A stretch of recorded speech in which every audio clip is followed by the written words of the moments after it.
Hi chemistry students! Today we're going to learn about density. Density is the ratio between mass and volume. We can use the equation density equals mass over volume, and we can abbreviate that in this way. D density equals M mass over V for volume. If we wanted to find the density of something, we would have to find the mass and the volume. To find the mass, you can just place the substance or the item on a balance and use the balance to determine the mass. When you determine the volume, you've got some choices based on the substance or the item. If it's a liquid substance, you would measure the liquid in a graduated cylinder. If the substance is a solid, then it depends on whether it has a regular shape or an irregular shape. If it's a solid with a regular shape, then you can use geometry to determine the volume. For example, a cube, or maybe a rectangular prism, you can determine the volume knowing the length, width, and height. The volume of that cube will equal the length times the width times the height. If the substance was a cylinder, you could use the equation for the volume of a cylinder. Pi r squared h, where r is the radius and h is the height. So for solids that have a regular shape, you can use geometry to determine those volumes to use to determine the density of that substance. Now if you have an object that does not have a regular shape, maybe it has a strange, unusual, bumpy shape of some sort, but it's not something that's geometric enough to use one of these volume formulas. In that case,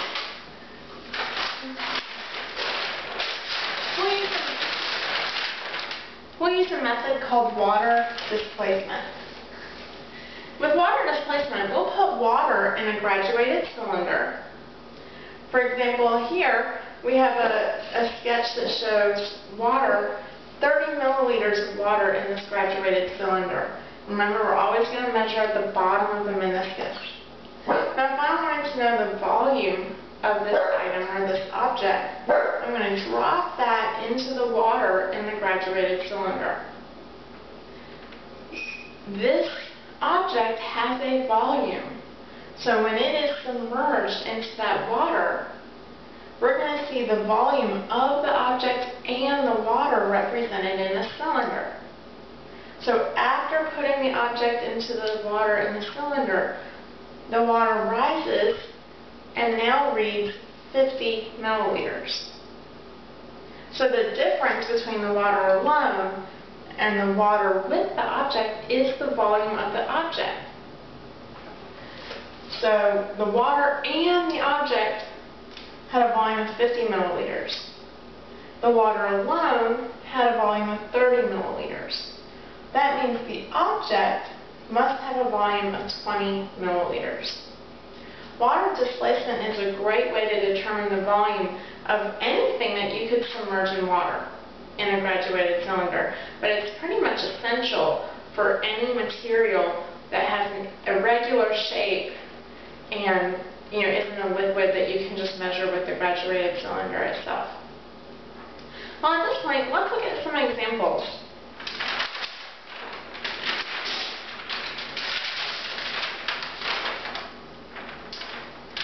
Here's the first example. A block of lead with dimensions 20 centimeters by 8 centimeters by 3.5 centimeters has a mass of 6,356 grams. What is the density? Well, since this is asking me for density, I'm going to write down that formula. Density equals mass divided by volume. And now I just have to fill in what I know, or figure out these pieces. Figure out the mass and figure out the volume. Well, mass is measured in grams, so that means 6,356 is going to be the mass.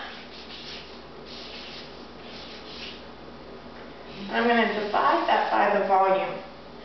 Now, we don't have a clear volume measurement in this problem, but we are told that it's a block of lead And we have these three dimensions. So I can trust that these are length and width and height. The order doesn't matter which one is which. And now multiplying these together will give me the volume of that block, of the block.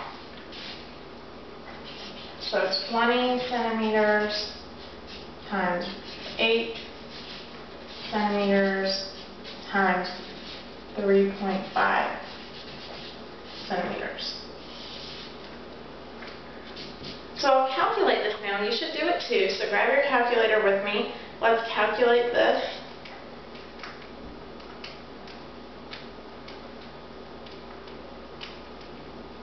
Did you get 11.35?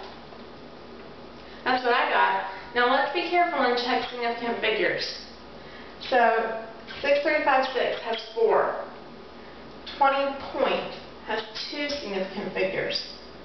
2 significant figures, and then 2 again. So the fewest number of significant figures in all of this is 2, and we're doing nothing but multiplying and dividing. So I think our answer should be limited to 2 significant figures.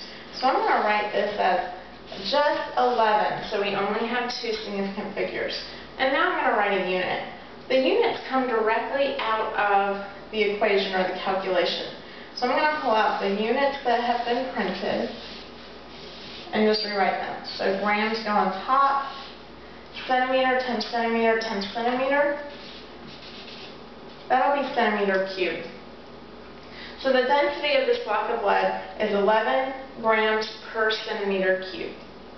By the way, grams per centimeter cubed is the same thing as grams per milliliter. So 1 centimeter cubed is the same as 1 milliliter. This will be important as we continue to study throughout the year. Well, let's look at another example.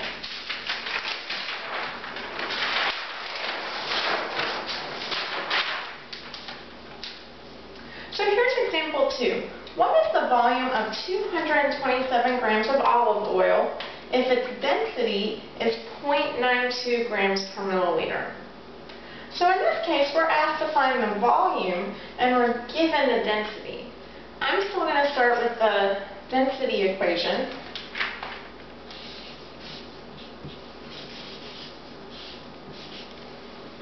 And now you have a choice. We can either rearrange this in advance so we get volume by itself, or we can fill in the numbers and then solve for the unknown piece. I don't know which you prefer. I don't really care. They're both going to end up the same. Well, let's go ahead and fill in numbers. So the density is 0.92 grams per milliliter.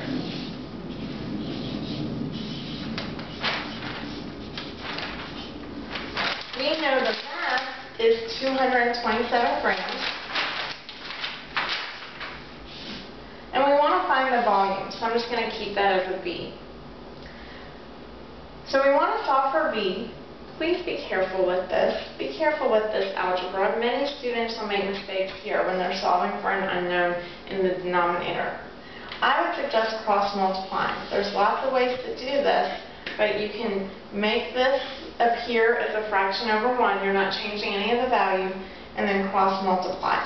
So 227 times 1 is 227 grams, and this will be 0.92 grams per milliliter times V. Notice that I'm keeping up with the units as I calculate. This is going to be an important practice both now to make sure we did it correctly and get the unit for volume, and as we go through the whole course. So to get V by itself, we'll divide both sides by 0.92 gram per milliliter.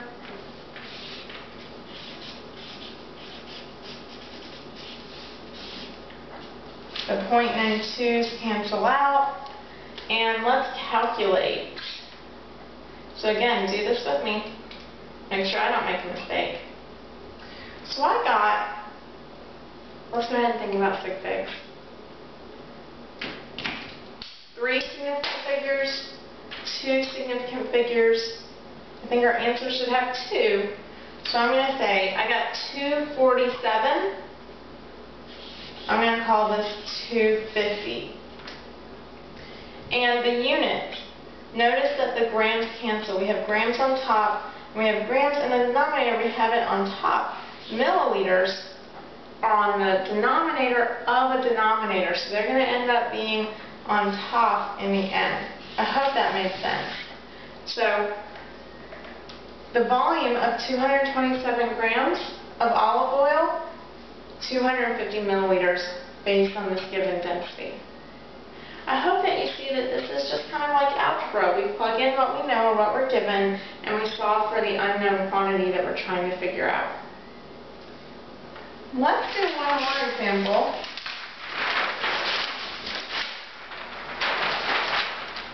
So here's an example 3. An object has a mass of 11 grams. When placed in a graduating cylinder filled with 36 milliliters of water, the water level rises to 40 milliliters. What's the density?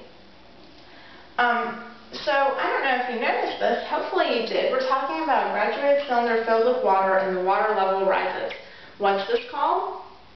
Water displacement. So let's find the density using these numbers. Again, we know density is mass over the volume. The mass here is 11 grams. Now, what's the volume of the object? We're going to use the fact that we started with 36 milliliters of water. It rose to 40 milliliters. That's a 4 milliliter difference. So that object must have a volume of 4 milliliters. And you can write this down. 40 milliliters minus 36 milliliters. That's okay if you want to write it all out. If you can do it in your head, that's cool too. So let's do this. So 11 divided by 4 milliliters. That's going to be 2.75. Now I got to be careful and check significant figures.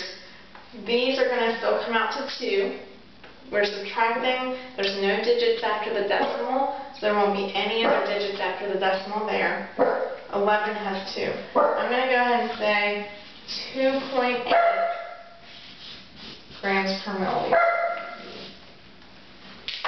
I hope this makes sense, and we'll be practicing this a lot more in class with some interesting lab activities and some more practice problems. All right, thank you.